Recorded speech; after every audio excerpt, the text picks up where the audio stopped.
Corvette's been sitting for a minute, but this is what I replaced for the aftermarket tinted one with the LED strip on it.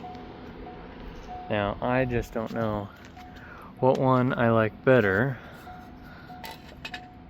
so I'll put this right here so you guys can see.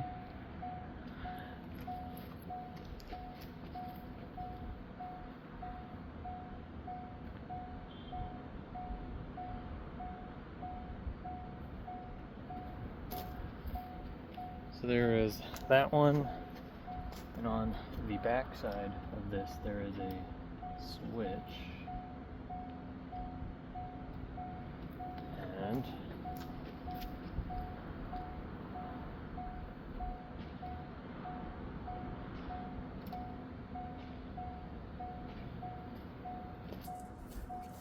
I flipped the switch so many times so I don't know which one is what, but there's the like F1 style hyper flash, or there's the solid strip, and I am up in the air right now on what one I want to keep it on. But for installing, so for that part it was only like 40 bucks Amazon, and this is a stock one, just one plug on the bottom, and then you'll have screws there, so it'll be sitting, so you'll have to reach under and do it with a 7mm socket to get to it, and it can be kind of a pain. But the new one, third brake light, it does not come threaded, so I would recommend you just put a screw in there and thread it yourself.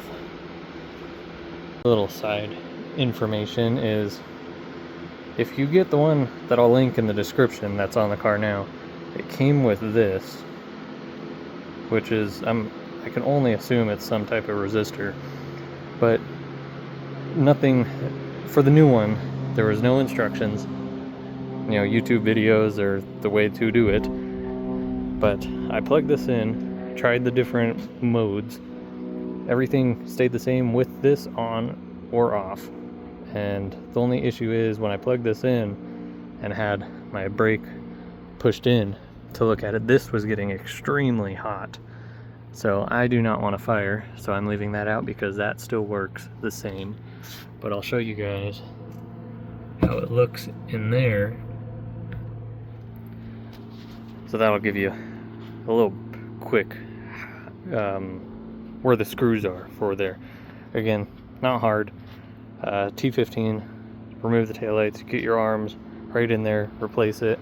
Same with the side markers. The side markers were pretty easy too. It was just nuts screwed onto plastic parts that holds all that on. But the Corvette is slowly getting a little bit of its cosmetic makeover right now.